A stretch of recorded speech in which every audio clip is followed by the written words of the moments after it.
Good afternoon, everyone, and welcome to the fourth panel of City Debates. My name is Mona Khishan. I'll be moderating this session entitled Living Refuge. We have two distinguished speakers with us, Professor Anita Fabos and Dr. Kamel Dorai. I will briefly introduce the two of them at once, so I don't need to interrupt the flow of the session later on. The first speaker will be Anita Fabos. She is an associate professor at Clark University and an anthropologist who has worked extensively with Muslim Arabic-speaking Sudanese in the diaspora. Her presentation will focus on the historical and policy context that supported a vibrant Sudanese refugee NGO sector during the height of their displacement to Egypt. The second speaker will be Kamel Dorai. He's currently based at IFPO in Amman. He's a researcher at the French Center for Scientific Research and a research associate at the University of Poitiers in France. His presentation will focus on the self-settlement strategies of self-refugees in northern Jordan and South Lebanon vis-à-vis the refugee policies of host states and the humanitarian organizations. Anita?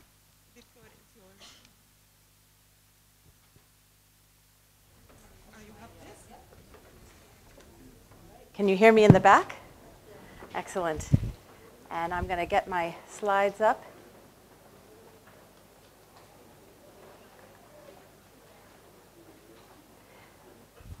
And I think what I'd like to do is keep the lights on a little bit. Some of you may hate me because you want your post-lunch nap. But others of you might appreciate either you not falling asleep or maybe you don't want me to fall asleep while I'm up here chatting to you about my work. I am not seeing my slide. That's it. All right. Oh, that's so nice. Perfect. Thanks. It's just so absolutely lovely to be here, and I'm grateful to Mona Harb, Mona Fawaz, and Romola Sanyal, and to all of the AUB urban policy planning and design students who have helped navigate this interface between the conference goers who are from out of town and Beirut and AUB. So thank you all so much. I'm also so delighted to be on the same panel again with my colleague Kamel Dorai, who I haven't seen for about 10 years. It's been such a warm reawakening of some of the long-time connections that I've made over the years, and I'm just very grateful to be here. Today I'm going to be talking to you a little bit about my ethnographic observations with a prior group of forced migrants. And these group, as Mona was saying, these are, Arabic, I just lost my train of thought. And all of a sudden I'm in the wrong part of my talk, but I'll get right back right now. So this afternoon I'm going to be speaking a little bit about the population that I've been working with for many years, and I first met these refugee and forced migrant folks in Cairo in 1989. These are Arabic-speaking Sudanese forced migrants, and I'll tell you a little bit about why we weren't able to refer to them as refugees at the time when I was doing my research in the 90s. And I think it's very interesting. My reflections are based, of course, on research that I conducted in the 1990s and early 2000s, so a really different era. But given the discussions that we've been having on urban policy and the kinds of practices now that are coming into the fore, and really what I think one of the previous speakers was describing as almost a paradigm shift in urban refugee policy, I think it would be very instructive to think about the experiences of forced migration, Sudanese forced migrants in self-organizing in the absence of a humanitarian policy that was devoted to their requirements. So the talk today tries to do two things. The first thing I'd like to do is share with you a little bit of my analysis on how this group of vulnerably, forcibly displaced people recreated stability in Cairo and a sense of belonging, which they had lost because of the situation in Sudan. This was particularly taking place in the absence of, or maybe we could say more accurately, the hostility towards refugees, a policy of rather hostility towards refugees during a specific time and place in Cairo. And the second point, I'd like to suggest that the self-organizing efforts were largely contingent upon or related to building and maintaining social networks that produced a sense of home and cultural meaning during a very tense and uncertain time. And I'd like to thank the speakers this earlier in the morning, Lauren and Caroline, for explaining to us how these kinds of social networks are important for understanding how life goes on, really, for people in these predicaments. First, I'll present some background to the development of a protracted urban refugee situation in Cairo, and then I'm going to discuss a little bit about this vibrant Sudanese refugee NGO sector that developed under these conditions. And finally, I'll a proposition that home in exile that Sudanese in Cairo were making through their social networks was sort of based on an understanding of and practice of mobility in the city. Oh, I was on the wrong slide. I beg your pardon. All right, so here's my background to Cairo. First of all, let me give you some specific historical and policy context regarding the Arabic-speaking Muslim Sudanese population in Cairo in the 1990s, but also the long association of Sudanese with Egypt and Egyptians.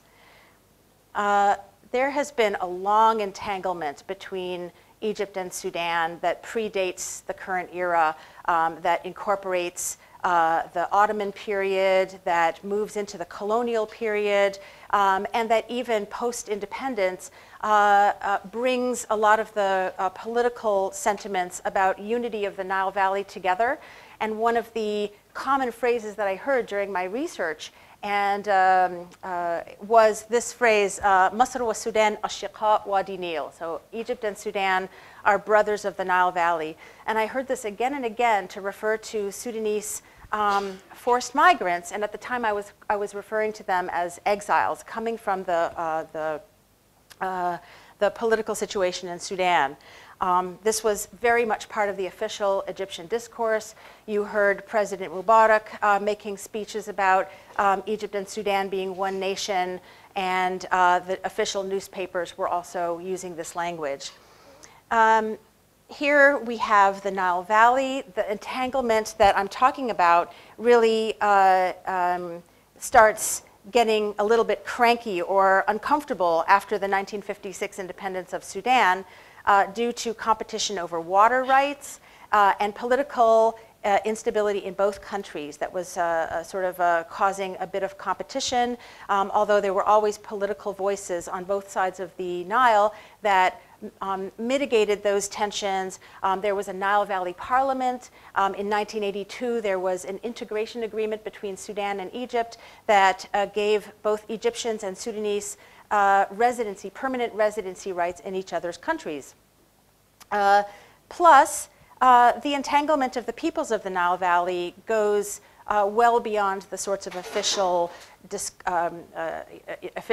policies of mutual residency and so forth. People, both Egyptians and Sudanese, had relations on both sides of the border. A lot of Sudanese came to Egypt for medical treatment or for education, university education. Many Sudanese had summer homes in Cairo, and they would come for holidays and tourism.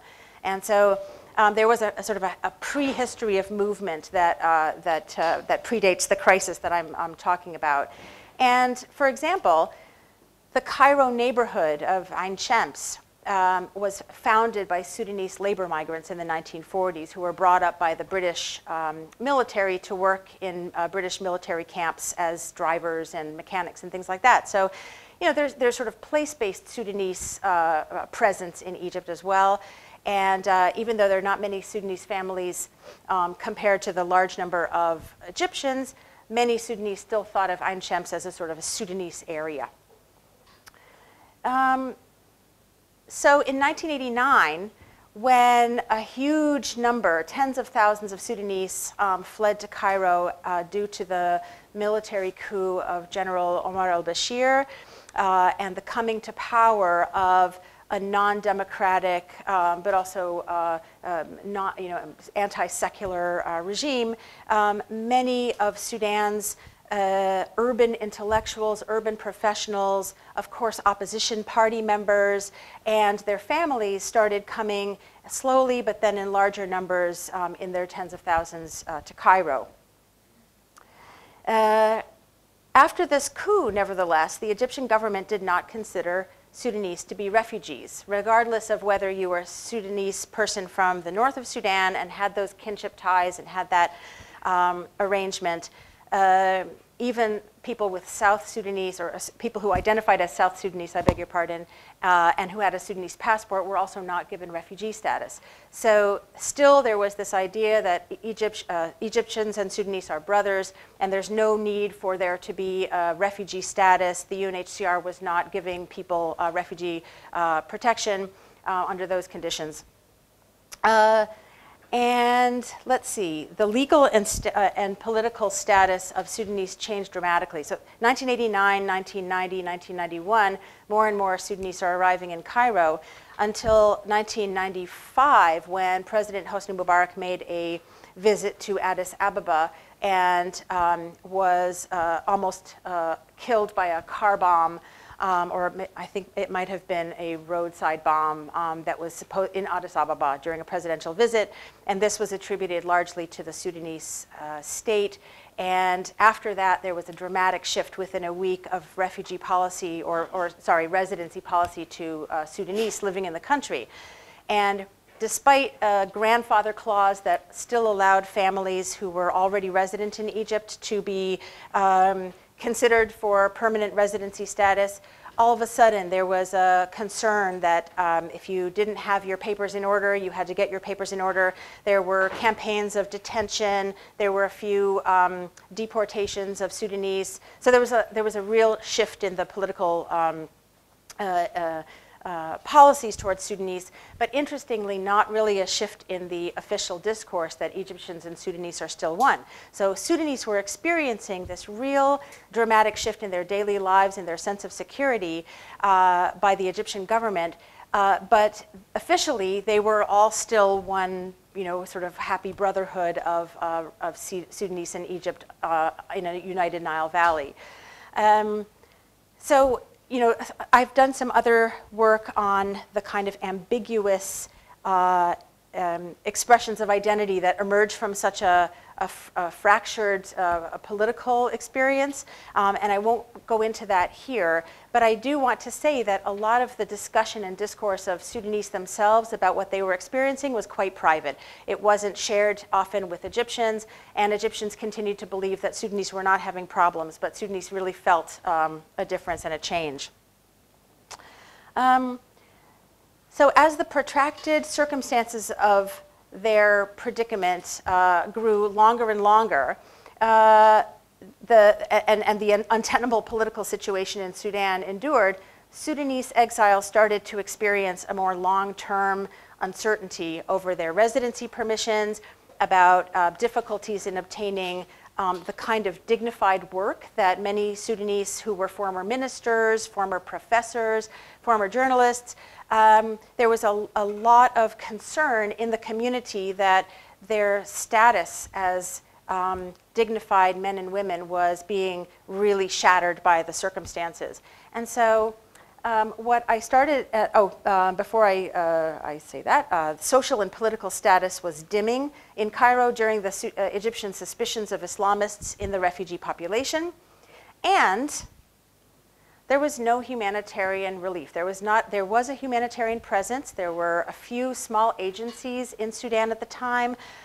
Many of them were focused on aid and support, very, very tiny, minimal, and mostly church-based aid to people from South Sudan, people from Ethiopia, There were both Ethiopians and Eritreans. You remember this is the early 90s, before the establishment of the Eritrean state. And so, and the beginnings of Somali refugees also coming to Cairo. So there was an emergence of a discourse and about urban refugee populations. They had been tiny before, but all of a sudden there was this convergence of events that really started drawing refugees from East Africa to Cairo.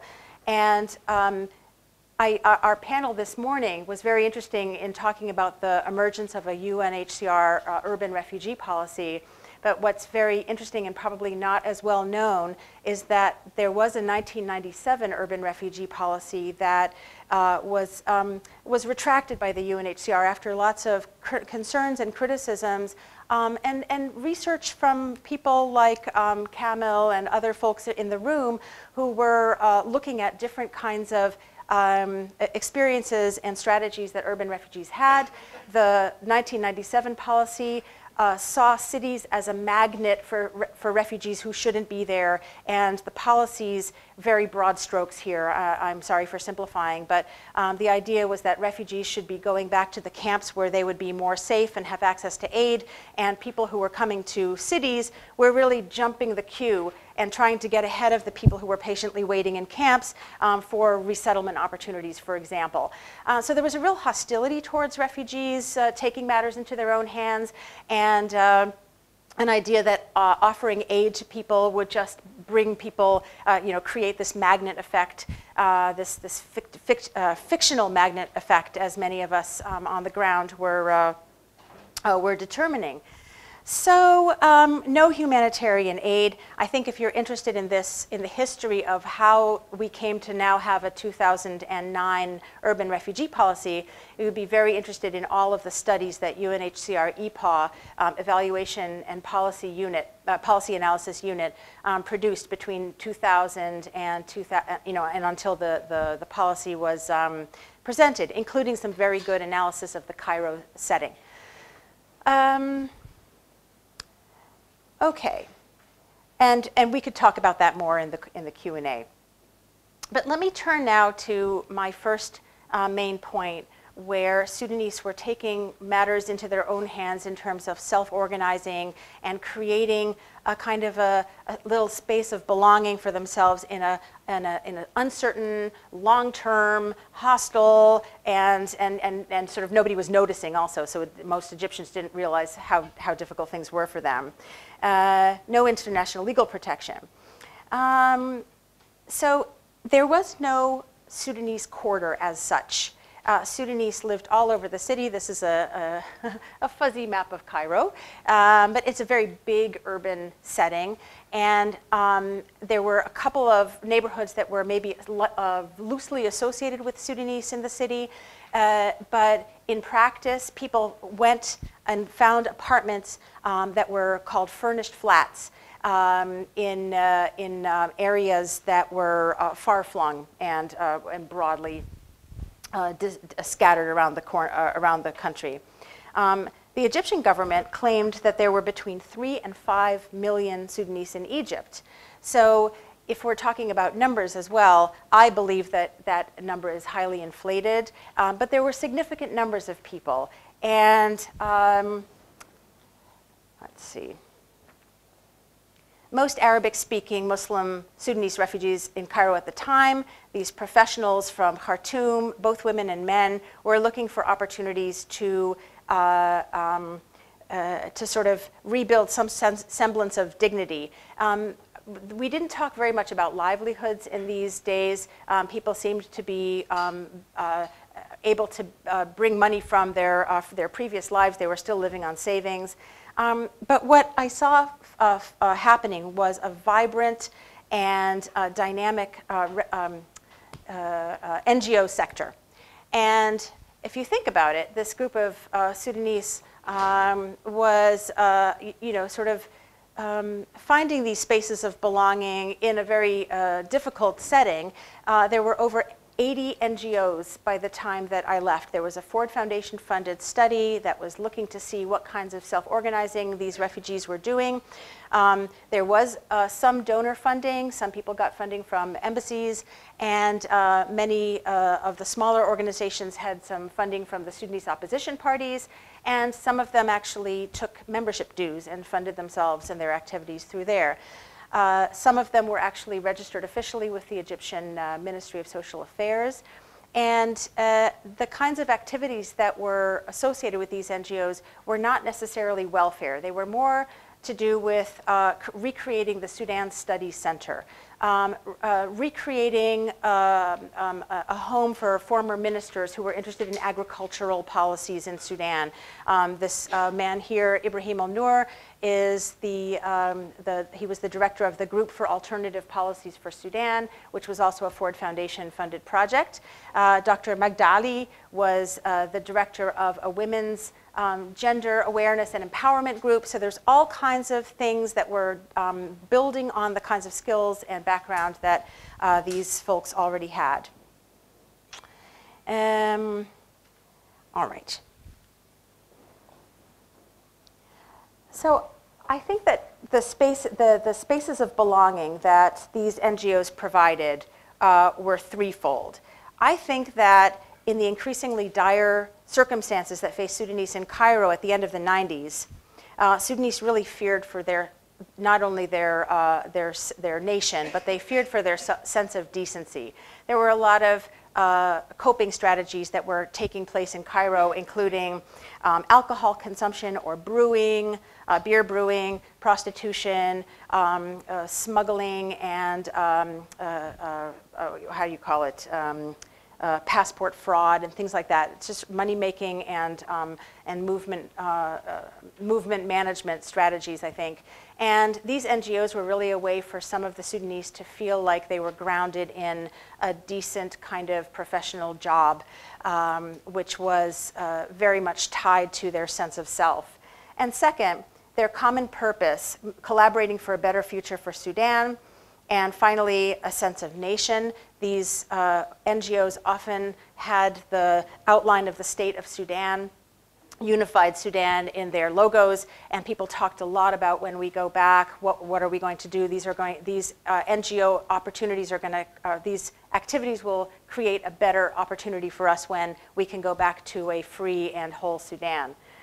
In my ethnographic work, I've also outlined some levels of power relations, conflict, competition along class, gender, and generational lines. So there were all kinds of conflicts as well. I don't mean in any way to say that this was all happy, clappy organizing and self-help going on, but it was some kind of notion of stability. But I want to move very quickly to my last point, which is the importance of understanding social networks and mobility in the city for I think, as Lauren and Caroline described to us this morning, for most refugees have those kinds of experiences. But I think in the Sudanese case, it was particularly interesting because, as I said, there wasn't a single place that Sudanese were living. They were scattered around. And the Cairo context, the spaces of belonging were quite difficult to create and sustain, both physically and as existentially. Having a Sudanese identity in exile was a fairly ambiguous proposition due to the Egyptian discourse of this denying Sudanese a separate identity, coupled with this actual loss of legal rights. One thing I observed during my time in Cairo was the role played by social networks in supporting this separate Sudanese identity that was playing out. And here I'm going to propose to you that while Sudanese NGO organizing helped to create a sense of stable life and future planning, Sudanese reimagined their homeland in exile through connections made and remade daily by visiting each other. And I want to just say a few words about visiting practices, because I think that visiting, as for other people in the region, visiting for people from northern Sudan is a very rich, meaningful practice that binds families and recreates and maintains relationships. And in addition to visiting each other for reasons of family or friendship, Sudanese also visit each other to mark important social events like births, marriages, deaths. But there was one additional thing that was happening in Sudan that I couldn't find in the literature, and that was quite surprising to me as an anthropologist, and that was, well, not that I couldn't find it in the literature, but there was a lot of visiting upon arrival to Cairo and upon departure to Cairo. So Sudanese communities would really mark these sort of points of movement with parties, or it was absolutely required. If somebody came from Sudan, you had to go and visit them, even if you didn't know them. And that was another interesting thing for me, too. A lot of the visiting literature in anthropology is about people who already know each other and are establishing relationships. So I was thinking that this visiting practice was very fraught with meaning, and in Cairo represented an end to the hope of remaining in Sudan and the only hope of regaining political status through leaving for asylum in the US or Canada or elsewhere. Patterns of visiting mapped out a non-territorial space that represented an aspect of Sudanese home imaginary. And like other refugees, the touchstone for Sudanese in Cairo, or one touchstone, was the loss of access to Sudanese traditions, familiar spatial arrangements, foods, musics, and other kinds of rituals. But the daily visiting patterns that I experienced with my friends and colleagues in Egypt was like nothing I had ever seen before. People made multiple visits every day, traveling extraordinarily long distances. So you would get into the metro in downtown Cairo and find your way to the end of the line, take a minibus, then take a taxi, and go visit a family and stay there for 15 minutes. And drink tea, say hello, welcome the person who's just come from Sudan, then get back on the bus and go to visit another family. So there's a lot of people visiting people that they didn't know over long distances. And people would spend almost more time on the journeys than they would spend on the visit. And finally, my analysis of this is that although Sudanese apartment dwellers did reproduce homey practices that they thought of as typically Sudanese, you know, some of these cultural preferences, this domesticity aspect of their homemaking was not the real part of homemaking in exile. What I'm arguing here is that homemaking for Sudanese exiles comprised their aggregate acts of visiting, creating a shifting network of people, connecting temporary households across urban space through their movements. And so finally, theorizing home and homemaking as a product of volatile networks helps us recognize how the mobile strategies required to connect people across space and time. Not only did visiting provide social support, domestic comforts, and information, it also allowed Sudanese to map a communal home in exile. Through a commitment to maintaining Sudanese community connections in the most difficult urban settings, Sudanese in Cairo brought together mobile people and temporary places, thus imagining a virtual home that gave meaning to their exile predicament. So in conclusion, I just have, back to my main point, the NGO culture was a recreation of stability and decency and some sort of like tiny job creation. But really the most impactful thing that Sudanese were doing to create a sense of comfort and belonging was these visiting practices. And I thank you very much for your time and look forward to your comments.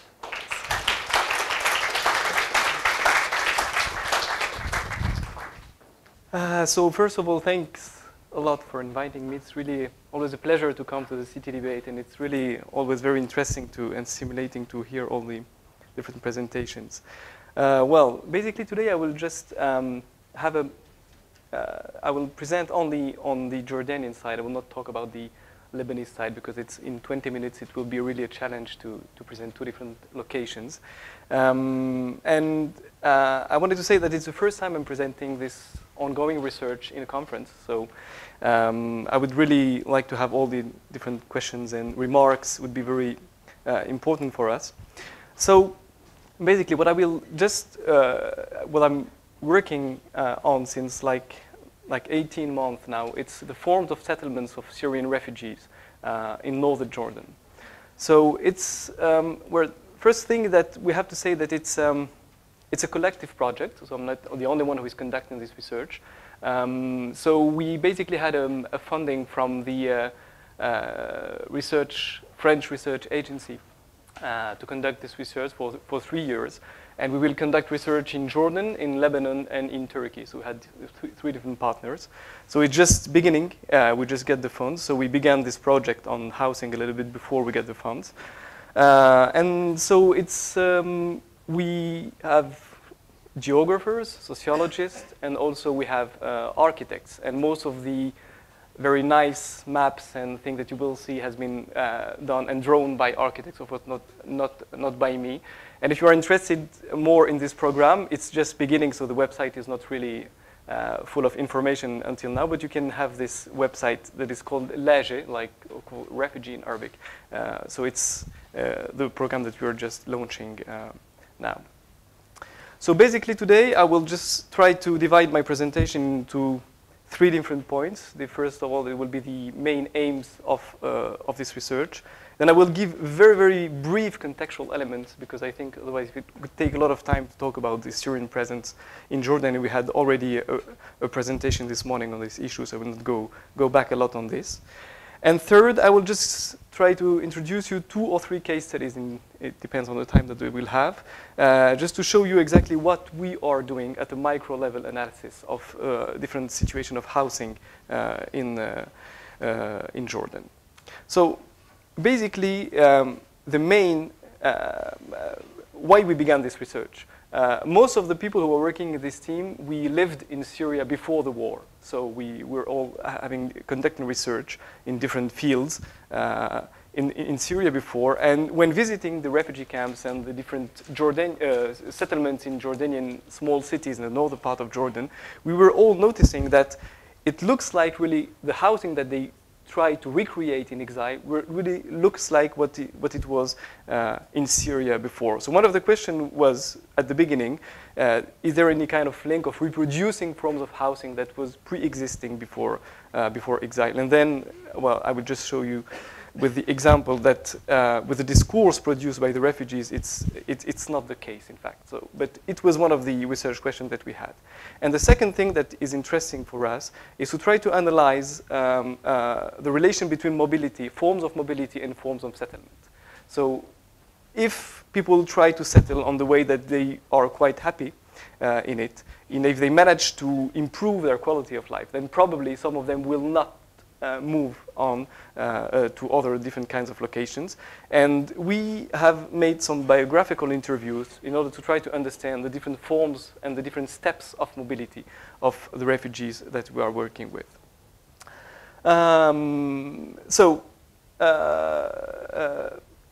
Most of you may know that in the region there is no asylum system as such, so the people do not, there is a refugee status, but it's not really recognized by the state. So the refugees or the forced migrants have to find their own solution to secure their presence and their residency right in the different country where they have found asylum. And as all of you may know, it's huge numbers of refugees who arrived in Jordan, in Lebanon, and in Turkey. So what we were trying to explore is the role of housing and self-construction processes. Is it a way to secure or not the residency in the host country? So we were going through different questions and different way of analysis. And one of them was to analyze the consequences of refugee settlements inside and outside the camps. You may all know that in Jordan you have both camps and outside camp refugees. And to try to see if there is any role of humanitarian assistance in shaping the new forms of housing. So what is the role of all this international assistance in shaping forms of settlement? The other question was to explore the role of refugees as actors in developing informal housing in a very constraining context. So where you don't have any possibilities and when you have to secure your own residency right. So how do you manage to develop your own? So we really want to put the refugees at the main point of entry of our analysis and not the NGOs and not the government. So it's a different point of view. It doesn't mean that it's not interesting to have an approach with the NGOs and with the government actors or the international organization, but it was not our point of view. And so the idea, and that I will just develop later, is to compare forms of self-settlement in and outside camp. And what is interesting is that the Zaatari refugee experiences in the Zaatari camp in Jordan, the refugees were more or less free to move inside the camp. So we can consider that even if they are in a camp, they look like self-settlement procedures. It's not like if they were imposed to be somewhere. And so they have a lot of, I mean, they manage to find freedom to reorganize their own life. One of the idea that I was thinking about, and it's probably the term resistance is not could be resilience more than resistance as such. But is it a form, if self-settlement form, is a form of resistance to what we could call what Michel Agier called the humanitarian government. So is it a form of resisting all the things that they have been told by UNHCR, NGOs to do, and how the refugees try to circumvent all these different legal, constrained legal context. The other form, and it's really related to what Anita Fabos just told a little bit before, and how the refugees appropriate their new housing. And this is very interesting to see in the shape of the settlement in itself, the role of the rooms that are dedicated to visits from outside. It's extremely important. It's a very large place compared to the so I will just show you this on the different maps later on, but it's very interesting to see how important it is to try to, how the form of settlement is not only linked to basic needs, but it's also linked to recreate and to develop social life in the refugee camp and outside the refugee camp. How do they use and transform humanitarian materials in order to build their house? And you will see that in the Zaatari refugee camp, it's extremely important because it's forbidden to bring outside material inside. So you're not allowed to build in concrete or anything. So they have to reuse, and so they have to invent new forms they develop a lot of skills to reorganize their life and to reorganize their form of settlement inside the camp. And so finally, the role of kinship and village and tribal networks in shaping forms of gatherings at local level in host states. This is very important. I will not elaborate a lot on this because it would take a lot of time. But it's interesting to see that in the northern part of Jordan and southern part of Syria, you have a lot of extremely old family kinship, tribal links. And previous 2011, you had a lot of Syrian workers who were coming on seasonal basis in northern Jordan. So there are different kinds of links, and it has facilitated the settlement of some of the refugees, especially outside the camps, in Zaatari village, but also in places like Azraq, like Ramtha, Mafraq. So there is a lot of places where refugees has already kinship relations before, and it's very interesting to see how does it help them to secure their settlement, and how does it has contributed to understand the geography of settlement of Syrian refugees in northern Jordan. So very basically, some brief contextual elements, but very, very briefly. You have like a little bit more than 600,000 registered refugees. So the number, they are contested. Jordanian government give much more high figures, but I mean, we can discuss this later. There was no camp policy, and I think that it's very interesting compared, and it's always the Palestinian experience said, well, if we open camps, then the people will settle, and so on and so forth. Historically, it has been a choice made by Jordanian authority not to reopen camps, and suddenly at the mid-2012, there was a beginning of camp policies with two different kinds of camps, transit camps, a lot of different transit camps at the border, and then 3 refugee camps in the northern part of Jordan. And I would just focus on one of them, that is Zaatari refugee camp. What is interesting also to know that only 20% of the registered refugees live in camps. So mainly they live outside the camps and mainly in urban areas. And most of these self-settled refugees live in informal neighborhoods, whether it is in Amman or it is in other Irbid, Ramtha, and all the different other cities of the country. So what is interesting, I think, that I will try to show you today is that a lot of studies have been done on how camps transform into cities.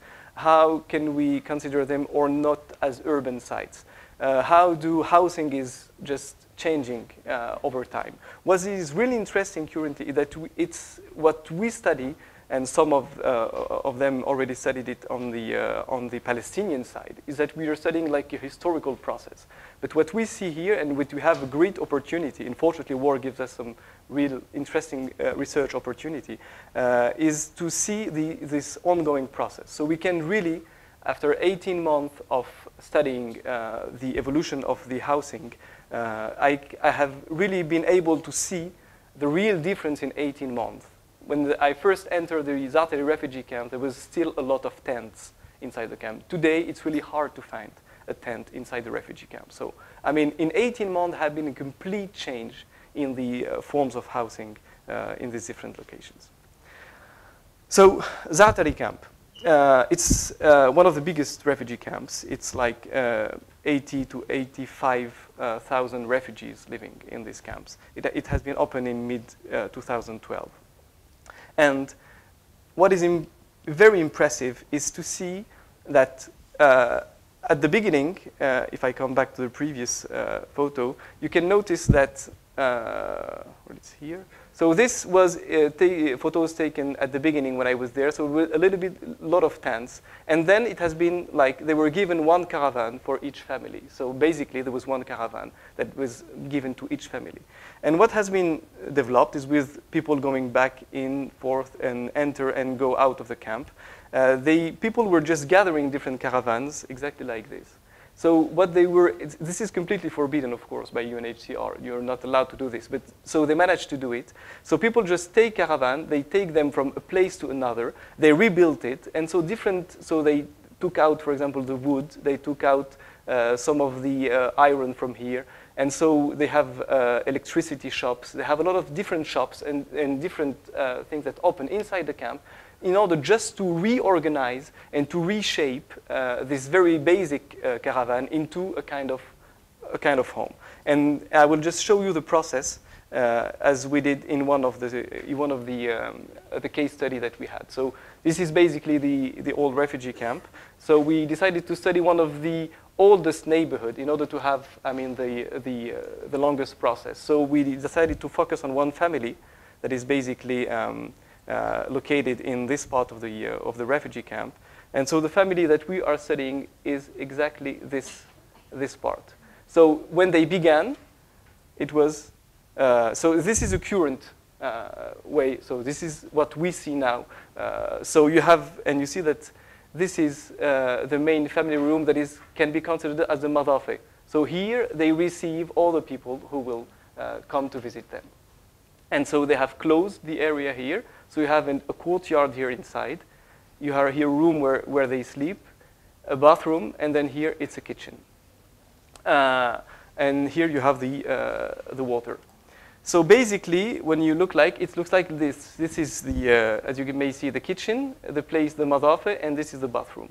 So this is, how does it look like inside? So it's, they completely reshaped the, so through interview, we try to reconstruct the different steps of evolution from the tent to the current location. And this has been given by the Unhcr, and only one of these caravans have been given by the Unhcr. The rest has been acquired by the other when they were buying some materials from abroad. So basically, so the photo does not correspond to, I mean, I just took some different photos in the camp just to show you how does it look like. So basically, what is interesting is that the first thing that they built is here. Oops. So the first thing that they built is a bathroom here, and then they try to develop two tents, and then when they receive the first caravan, they try immediately, and this is very interesting. The first thing that they have when they have a caravan is to privatize the garden. And this is very interesting to see, especially the role and the place of the woman inside, because they try to reproduce a private space where women can circulate without being seen from outside. So basically, it's very interesting to see that privatizing a small piece of land is one of the first things that they do in order to recreate a kind of home and a small courtyard inside inside their own settlement. And then they try to develop a little bit more. They give it it's larger and larger, and then it becomes like it is today. So basically, you can see that from outside, it's really like an Arabic house, and it's a little bit like what was existing in Hawran region. These people are coming from Basra. It really looks like when you go to the Syrian southern part of Syria, it's exactly the same kind of houses, except that it's not in zinco and not a caravan, but it's built of concrete. So this is the house currently today as it is. So we can see that these different steps, it's extremely important to see that they try to recreate a private space. They try to recreate a space where they can make people visit them inside. And what is interesting is that if you see at the meso level, they have recreated all the different houses around are from the same family. So they regather inside the camp on family basis and on village basis. And all of this is regulated through different forms of regulation. You have the NGOs and Unhcr, of course, who are regulating. But you have a director of the street that is regulating the different kind of things. And you also have something that is quite interesting is the re-emergence of more traditional way of organizing themselves at a local level. You have shuyukh and imams who played a great role that was not the case when it was in Syria before. But these traditional figures of power have been completely recreated inside the camp, and they became one of the people who were just going between the Unhcr and the government organization and the refugees themselves. And it's the way they reorganize at the local level. So this is for the refugee camp. So they are not allowed, of course, as I told you, to bring material from outside. So they try to rebuild and to reconstruct with the humanitarian material that is available inside the camp. I will take the second example is in Azraq. It's a city in the northeast of Jordan. It's a small city where you have a lot of family links with the region of close between Homs and Palmyra. So you have a lot of relations between these different locations. So the reason why a lot of Syrians went and settled in Azraq is because they have families there. So they were given a piece of land on a private land, and so they were able to settle outside the camp. So they have a kafil, that is the family. So they are allowed, so they have a sponsor that they are allowed to be outside, to reside outside of the camp. And they are allowed to settle on a private land that is given by a family member. So basically, we have nearly the same process of evolution, except that outside the camp, to secure residency, the Jordanian authorities don't want to see tents outside the refugee camps. So it's not allowed to bring a Unhcr tent outside. So basically, to secure residency, it's the opposite that inside the camp. They have to build in concrete. And as far as they can build in concrete, they know that the house will not be destroyed by the authorities. So basically, at the beginning, it was tent here. And then they were building in zinco. And then they were building in concrete. So the process is to try to secure its own residency and to resist the forms of destroying housing by building it in concrete. And as you may see, exactly the same process, they privatize immediately, and as soon as they can, they privatize the courtyard in order to have a privacy. And the biggest room here is the madafi. So they don't sleep here, but it's a place where they receive all the people. They receive all their relatives that were living in the same neighborhood. And what is interesting is that the guy that we interviewed, the person we interviewed, Abu Bilal, had even a plan to do a new room and to improve his settlement. So he's even himself thinking of how can he change his own. So basically today, this is the structure of his housing. So you can see that everything is built in concrete, and that it is the way that he secured his own settlement in in this place. So if you have some different, here it's photos taken from inside. So what was, I will just conclude here. As I told you, it's a really ongoing process. So the idea is to try to reproduce this at a very local level and to try to develop different kinds of, so we are working to see mostly all the different kinds of settlement and buildings that exist in relation to the constraints, to the local constraints and local opportunities. And we have seen that one of the main things is that kinship networks play a very important role on the location. It plays also a very important role in securing the residency right, whether you have a kafil, whether you don't have a kafil. So this is extremely important because in Jordan, Syrians are not allowed to reside outside the camp if they don't have a Jordanian sponsor. So kinship networks are extremely important to have. The other thing is kinship plays a very important role because they can settle on private lands. So they cannot face deportation, and they can have access to electricity, they can have access sometimes to water, and so some basic needs, it's very important. And what we will try to develop for the next 2 years is to try to map all the different kind of situation, all the different kinds of settlements, and to try to see that the different strategies that are developed by refugees inside the camp and outside the camp. And we can see that it's completely different strategies as long as Jordanian policy does not change and does not allow inside the camp to build in concrete. And thank you for you.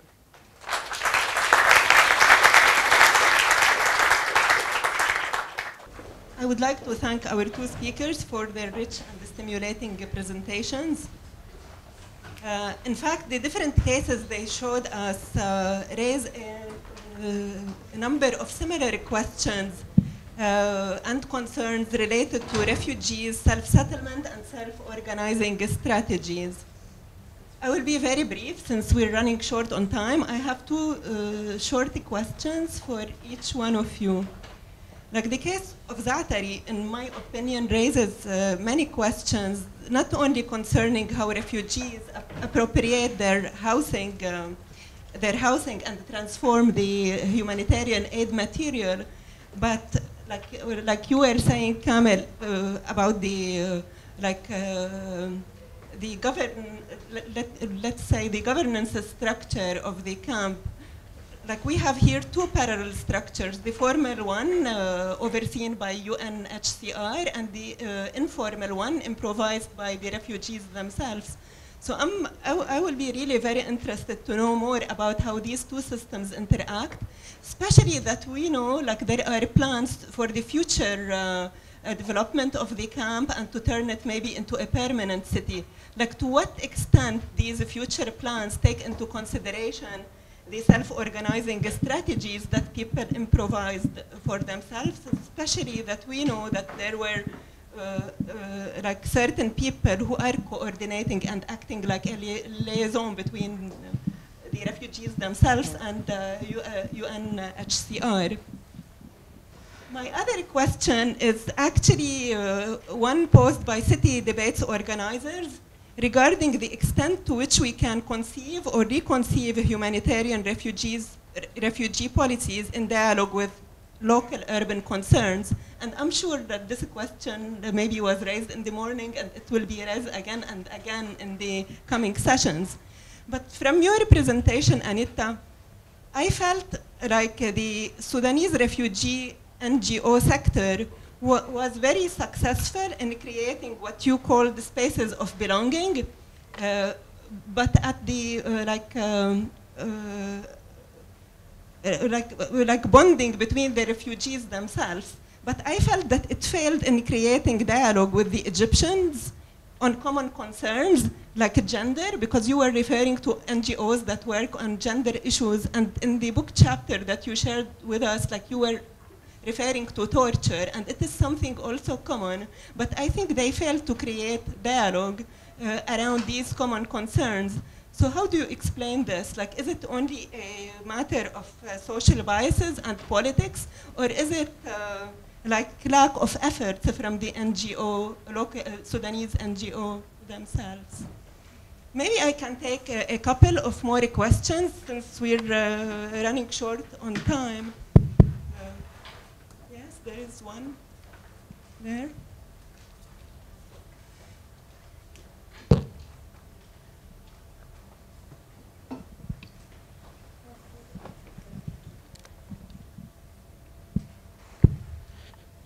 Yes, my question was mostly for Kamel Dorai, but maybe you can contribute as well, even though you weren't specifically working on physical space.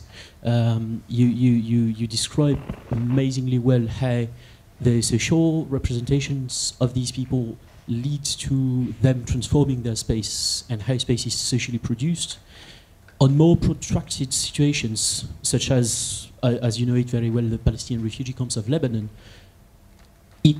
at a certain point, you can also maybe make the reverse reasoning of saying how the space at one point starts creating new social representations, new social identities, new social problems. I'm specifically thinking, for instance, of the density in the camps, all the problems with, as you know, water, light, access to air, garbage, and so forth, which create a completely new thing, which was not imported by these people. So maybe it's a little bit early in Jordan to see that coming, but can you already identify a way in which this new space, because it's not the same place as the place where these people were living in Syria, how this new space is influencing them as well, how the spatial and the social are interrelated and interacting with one another? Other questions? Here. There's a question.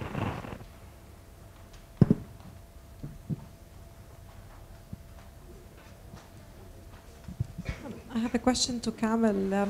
I wonder what's the role of UNHCR policies in terms of allowing the refugees to modify their accommodation. For instance, in Zarqa, it's a different kind of camp. It's a very well-built camp. What I've heard, I've never been there. So does that, and how does UNHCR modify its policies accordingly? And finally, if I may, you emphasized kinship, but I was wondering the role of the political dimension as well in the, and how these refugees as well settle. Because I've heard, for instance, in Zatari camp, there is like a neighborhood or a section for the, for the ex-militants and the army. So, and there were clashes between the opposition and the regime. So, if you can give us some input on that, thank you. More questions? We can take one more, maybe. Here. Okay, we'll take two more questions. Yes, along the same lines, which are the political concerns. I'm just wondering, what are the motivations to actually to invest in such research? What are the political motivations, for instance, in your particular case?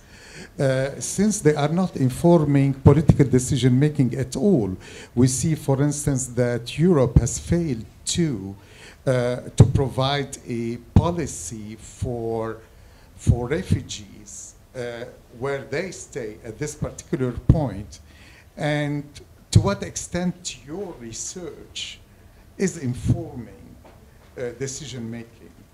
So what is the reason behind investing money in such research if it does not lead at the end to if it's leading to a political dead end in a way? One more question here. My question to Anita, and it is in fact an extension of Mona's question. I would be interested to know about the role of the Egyptian NGOs in creating the dialogue between the local community, the hosting community, and the Sudanese, and how this has played, whether positively or negatively about. Okay, maybe we can answer, and if we have more time, we'll make another round. When? Okay, so we'll do one round. You? Okay. No, I just suggest that you take questions. Okay, fine. I will do that. Outside if you don't have any. Okay, fine. You have a question? So my question is how refugees in the camps are involved in decision making. I think it's every time where I think we have to observe it critically, not just to do something about people, but they should also involved. Just not talking about the people, and also involve them in decisions. So this is my question: how they can contribute actively in the decision, in the creating their life. That's my question.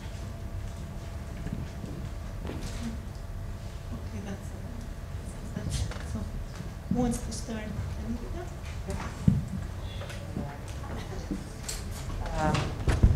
Okay. I think we had a couple of questions about the relationship of the Sudanese NGO activists with the Egyptian community and the Egyptian NGO community as well. And one of them was to what extent were there interactions and common causes. And I would say that in certain cases there were. So there was, in fact, an organization called the Sudanese Victims of Torture Group. Their work was largely to support the victims of Sudanese ghost houses, if you heard about those places and sites of torture in the Sudanese context, and rehabilitate them. They had safe houses, and they were bringing psychologists and psychiatrists to help these victims of tortures. But they were under the auspices of the recently in the news Nadim Center. Do we know about the Nadim Center, which was just, I think, shut down by the Egyptian government? So there was a relationship there. They were operating sort of under the auspices of it. And so there were other, I think the Aman, one of the organizations that I described, although they did specific women's empowerment work with mixed groups of Sudanese, so Sudanese women from different areas of Sudan who were all refugees in Cairo, occasionally there were larger interactions or conferences or trainings that involved Egyptians as well. So there were some joint activities. But I think the second question was very interesting too, which was what was the response of Egyptian NGOs or the Egyptian NGO community to the appearance and then the needs of Sudanese and other refugees in Cairo. And it was a little startling because initially there really wasn't a response. And the point that was made to me many times from the Egyptian NGO sector was that there were so many needs and concerns of Egyptian populations that they wondered why all these donors like the Ford Foundation and some of the embassies were focusing on Sudanese needs. And that question was a good one. And I think over time, we saw the rise of an Egyptian legal aid community, and so that's still going on. Some human rights organizations in Egypt started taking on these concerns. So that was, I think, a learning process and a developing kind of collaboration between the different communities. And then there was another question, maybe, how do the spaces create new ways of being, in your case, Syrian identified people, and in my case, the Sudanese identified people. I think that the sort of the strange answer is, again, going back to the visiting networks. So in Sudan, people would have lived in low to the ground houses that were pretty easy to move back and forth. Sudan, Khartoum at the time wasn't very big, so you could easily move from one house to the other and do your visiting. In Egypt, I think it was the very difficulty of the houses being spread apart that created a kind of a common, I don't know if it was a strategy, but it was definitely something that was seen to be important to do by Sudanese to maintain their visiting patterns, even in this far-flung way. And now, of course, we all know that Sudanese live in a number of countries and are widely spread in a diaspora. And my research now is following these new patterns where there's a lot of mobility still between different countries now. So people have different passports and they strategize and they move from one country to another based on their social networks and their relationships. So thank you for those questions. So thank you for all the questions that are all very, I don't know if I will be able to answer all of them because some I probably have not have yet the answer to. So, well, the interaction between UNHCR and refugee, I think that, well, experiencing different locations in Syria and Lebanon and in Jordan, I think that the relation between UNHCR and refugees is always a complicated relation. It's not an easy one. So, I think that UNHCR has tried to learn from the Zaatari experience that was not, I think from the point of view of some of the people in UNHCR, was not a good experience because refugees were able to move the houses, so they don't know where the people are. It's very complicated to bring assistance and technical assistance, I mean like electricity when the house are moving. It's not easy. Also to organize all the different community, or I mean like schools and so on, it's not easy when the people are always moving. So, but I mean when you enter the refugee camp and when you go and visit the camp and enter and discuss with the people, I mean, from the point of view of the refugees, I think that it's one of the best experiences because they feel that they are free, more or less, inside the camp. To do whatever they want to do, to regather, to recreate a social life. So, I mean, basically, it's not a very bad experience, as good as it can be for a refugee, of course. But from the point of view of the NGOs and so on, it's complicated. It's not. So they try to develop the other big refugee camp that is in Azraq refugee camp that is not close to the city of Azraq, but it's, I mean, in the Azraq region, where they decided to create caravans that cannot be moved. So they are in the soil, and you cannot change them. You cannot cut them and reorganize them, and you are not allowed to do anything that is commercial or anything. It's so, and basically, the Syrians, they try to escape this camp. That is supposed to be a model, but in reality, it's the worst thing that the refugees can have. So the experience learned from the UNHCR, and then they opened a second camp, was in fact a complete failure, and the camp is still more or less empty. I mean, they try to force people to go there, but nobody wants to go there, and as soon as they can go out, they go out. I mean, so it would be interesting to see the lesson learned and from the different point of view of NGOs and international organizations, and from the point of view of refugees, it's a completely different experience. What does it create? I mean, how does the space create something? Identity or new forms of categories for the refugees themselves. In Jordan, it's quite obvious. People inside the refugee camp are not allowed to leave the camp without permission. So they are, I mean, they have to stay inside the camp. They are not allowed to work. Probably this will change, but since 2013, they are not allowed to go out of the camp without a permission. So it's really, I mean, people are there for now 3 years. So they can ask for permission for specific reasons like medical treatment, like studying, like rendezvous in embassy and so on. So it's very complicated. So it has created inside the refugee group that most of the urban refugees, they do not feel like they feel a lot, they developed a lot of relation with Jordanians, and it works quite well in Azraq and in Zaatari village, for example, you feel that both communities are interacting a lot, but it has created a completely disconnected population in the refugee camp because they just cannot interact. They can interact only with NGOs and with officials. So it has created, I mean, a group of refugees that is completely disconnected from the Jordanian reality and from the Jordanian society. And this is, I think, very, it's a matter of concern. So, I mean, the goal of UNHCR and modifying the policy is not clear for me. I think that it's even not clear for UNHCR.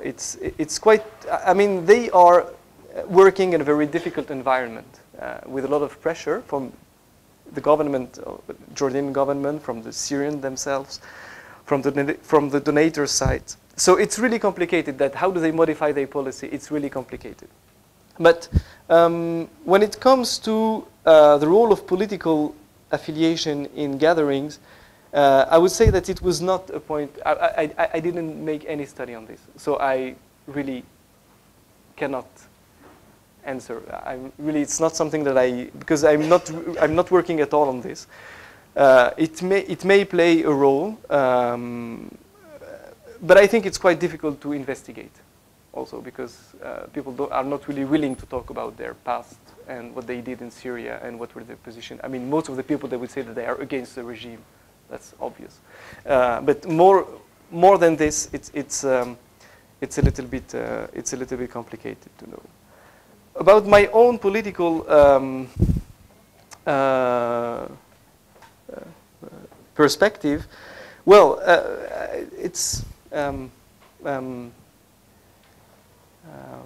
well, I don't have any political, and what I do is useless for.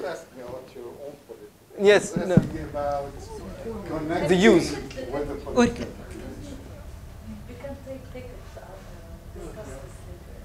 Okay, I can just answer very, very briefly. I think that's to be able to do good research. I'm a researcher. I don't work with any. I mean, I work with a research organization in France, so I'm not working in any NGO or international organization.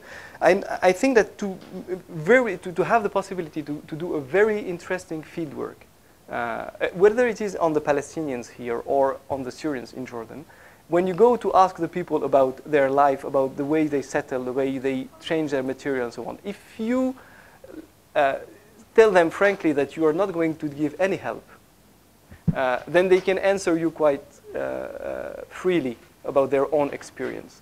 And then, yes, we just leave it on, it's research, I mean, it's, so. Yeah, maybe I can add on this, because I think like by doing good research, you can influence policy. Like even if it isn't your intention, but you can influence policy through just a good research. Yes, and the point is to give voice. Because we need to understand realities on the ground, and this is how you understand. And then we give voice to refugees from their own experience. Because we go back, after we do all of these maps and so on, and photos, then we go back to the refugees, and we rework on all these steps, trying to assert that we did correctly the different things. So it's really, we try to really work and put the refugee at the center of the process. And to give voice to their own experience. And I think that is quite important in context of extreme violence. And maybe, could I just add one, I'm sorry, tiny point to that. I know that refugee studies is often criticized as being quite it's quite a policy-driven field. Refugee studies has been criticized for this. And partly because there is this idea that refugee experience is always in crisis mode, and I think we'll hear some more about this. But as you can see, many of us are working in these protracted circumstances of refugee displacement where needs change, policies don't keep up with the changing needs and changing experiences, politics change, new issues occur, the London meeting, you know, all of these kinds of things, and policymakers aren't necessarily able to respond that quickly. If researchers have a framework of understanding of how people make sense of a predicament of being forcibly displaced, it's quite helpful. And I think, as I was trying to say in the Cairo context, the researchers were the folks who were understanding that urban refugees were here to stay. This was a very, very significant population, and the policymakers were not able to see that this was a significant shift in the way that refugees were, or, you know, people were becoming urbanized as refugees. And so the policymakers really had to catch up with what the researchers were already discovering on the ground, and now we have a policy, so it's all good. So thank you. Okay, thank you again to our two speakers and to you all.